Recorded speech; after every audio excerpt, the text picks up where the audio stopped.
అందరికీ నమస్తే. Welcome to be spiritual talks. నేను వైష్ణవి. మనం పురాణేతిహాసాల్లోని స్నేహితుల కథలు అనే సిరీస్ని మొదలు పెట్టుకున్నాం. ఎంతమంది కథలు విన్నా స్నేహితులు అనగానే ఎవరికైనా వెంటనే గుర్తుకు వచ్చేది కృష్ణ కుచేలుల స్నేహమే. భగవంతుణ్ణి ఒక స్నేహితుడిగా ఆరాధించే అంత గొప్ప సౌలభ్యం, స్వాతంత్ర్యం మన సనాతన ధర్మంలో ఉంది. నేటికి కృష్ణుడికి నైవేద్యంగా పెట్టడానికి ఏమీ లేకపోతే కుచేలుడిలాగా ఎవరికైనా సులభంగా దొరికే అటుకులు నివేదించటం మన ఇళ్లల్లో చేస్తాము. స్వచ్ఛమైన భక్తి, ప్రేమ ఉండాలే గాని భగవంతుడు మనం సమర్పించే అతి స్వల్పమైన అల్పమైన వస్తువును కూడా ఎంతో ఆనందంతో స్వీకరిస్తాడు. పత్రం పుష్పం ఫలం తోయం యోమే భక్త్యా ప్రయచ్చతి తదహం భక్త్యుపహృతం అస్నామి ప్రయతాత్మనః. ఇలా గీతలో బోధించిన కృష్ణుడు కుచేలోపాఖ్యానం ద్వారా దాన్ని నిరూపించి భక్తులందరికీ నమ్మకాన్ని కలిగించాడు. మరి ఈ సిరీస్లో భాగంగా కృష్ణ కుచేలుల స్నేహబంధం గురించి మాట్లాడుకోకపోతే ఎలా?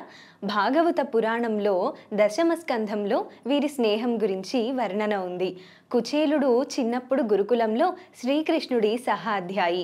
శ్రీకృష్ణుడు, బలరాముడు, సుధాముడు అంటే కుచేలుడు సాందీపని మహర్షి వద్ద విద్యాభ్యాసం చేస్తారు. విద్య పూర్తయ్యాక శ్రీకృష్ణుడు ద్వారక చేరుకుంటాడు. తర్వాత ద్వారకాధిపతి అవుతాడు. కుచేలుడేమో తన సొంత ఊరికి వెళతాడు. కుచేలుడికి వివాహం జరుగుతుంది, సంతానం కలుగుతుంది.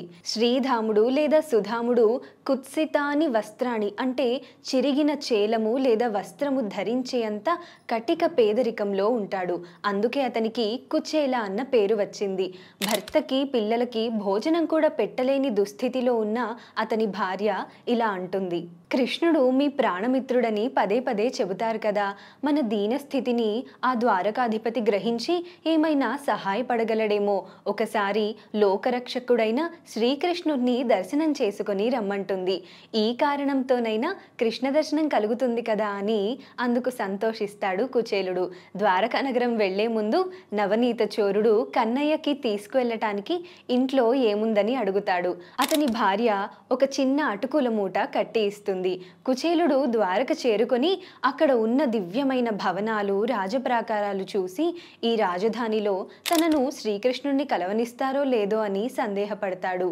భావగ్రాహి జనార్దన కదా. కుచేలుడు వచ్చిన విషయం తెలిసిన వెంటనే శ్రీకృష్ణుడు పరుగు పరుగున వెళ్ళి కుచేలుణ్ణి కౌగిలించుకుంటాడు. స్వయంగా తానే రాజసభలోకి ఆహ్వానించి ఉచితాసనం ఇచ్చి కాళ్ళు కడిగి ఆ నీళ్లు తన శిరస్సుపై చల్లుకుంటాడు. ఆ విధంగా ఉపచారాలు అందుకుంటున్న కుచేలుడిని చూసిన సభలో ఉన్నవారు కుచేలుడి అదృష్టాన్ని కొనియాడతారు. అతిథి మర్యాదలన్నీ పూర్తయ్యాక కృష్ణుడు సుధాముని పక్కనే కూర్చొని, గురుకులంలో ఒకసారి మన గురుపత్ని దర్భలు తెమ్మని పంపితే వర్షం పడి మనం ఎంతకు రాకపోవటం వల్ల మన గురువుగారు సాందీపని మహర్షి ఎంత ఆందోళన పడ్డారో కదా అని చిన్నప్పటి జ్ఞాపకాలన్నీ గుర్తు తెచ్చుకుంటారు. తర్వాత శ్రీకృష్ణుడు కుచేలునితో తనకేమైనా తీసుకొని వచ్చావా అని అడుగుతాడు. కుచేలుడు కొంచెం సిగ్గుపడుతూ ఇంత ఐశ్వర్యవంతుడికి తాను అటుకులు మాత్రమే తేగలిగానే అనుకుంటూ తాను తెచ్చిన మూటని దాస్తూ ఉంటాడు. అది గ్రహించిన కృష్ణుడు ఎంతో చనువుగా తన మిత్రుడు దాచుకుంటున్న మూటని తీసుకొని తనకెంతో ఇష్టమైన అటుకులు తెచ్చినందుకు సంబరపడిపోయి గుప్పెడు అటుకులను తింటాడు. ఇక రెండవ మారు మళ్ళీ అటుకులు గుప్పెటతో తీసుకోబోతుండగా రుక్మిణీదేవి, స్వామి మీరు మొదటిసారి అటుకులు తినటం వల్లే కుచేలుడికి సర్వసంపదలు కలిగాయి అని చెబుతుంది.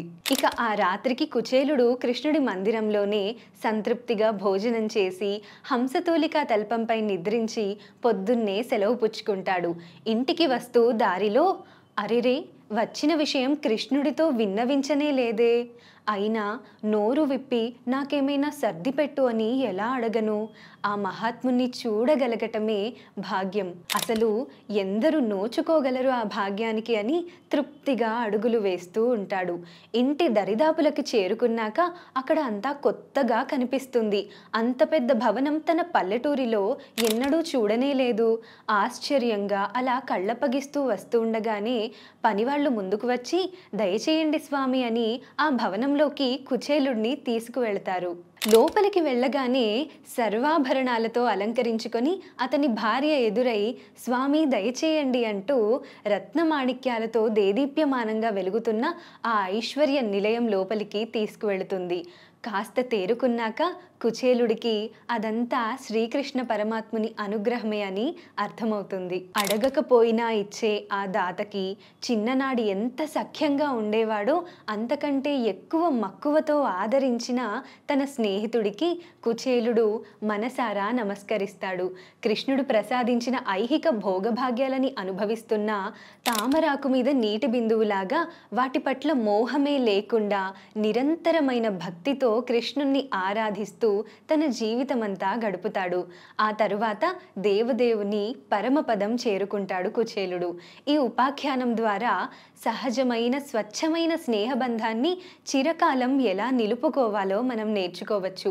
ఎన్ని ఆడంబరాల మధ్యలో ఉన్నా స్నేహితుడు ఇచ్చిన చిన్న కానుకకే సంబరపడిపోయిన కృష్ణ కుచేలుల స్నేహంలోని సహజత్వం, ఏమీ ఆశించని కుచేలుడి వ్యక్తిత్వం, చెప్పకపోయినా స్నేహితుడికి ఏం అవసరమో గ్రహించి అన్నీ సమకూర్చిన కృష్ణుడి మనస్సు. వీరి స్నేహం ఆచంద్ర తారార్కం అజరామరంగా నిలిచి ఉంటుంది. పిడికెడు అటుకులు వజ్రవైఢూర్యాలుగా మారిన ఈ వైనాన్ని ఆంతరికంగా చూస్తే భక్తుడు స్వచ్ఛమైన ప్రేమతో ఏది నివేదించినా భగవంతుడు దానిని పరమప్రీతితో స్వీకరించి భక్తుడికి కావలసినవన్నీ అనుగ్రహిస్తాడని గమనించవచ్చు. ఇలా పొందిన ఆ ఐశ్వర్యం భక్తుడిని ఏమాత్రం మోహానికి గురి చేయకుండా ముక్తిని ప్రసాదిస్తుందన్న విషయం కూడా గమనించవచ్చు. ఈ కథ మనందరికీ తెలిసిందే. ఇలాంటి భగవత్ కథలు ఎన్నిసార్లు విన్నా భక్తులు వాటిని మళ్ళీ మళ్ళీ చెప్పుకుంటూ పాడుకుంటూ తృప్తి పడుతుంటారు, ఆనందపడుతుంటారు. గీతలో కృష్ణుడు కూడా ఇదే చెబుతాడు కదా, మచ్చిత్త మద్గత ప్రాణ బోధయంతః పరస్పరం కథయంతశ్చ మాం నిత్యం తుష్యంతి చ రమంతి చ. నమస్తే. జై శ్రీకృష్ణ.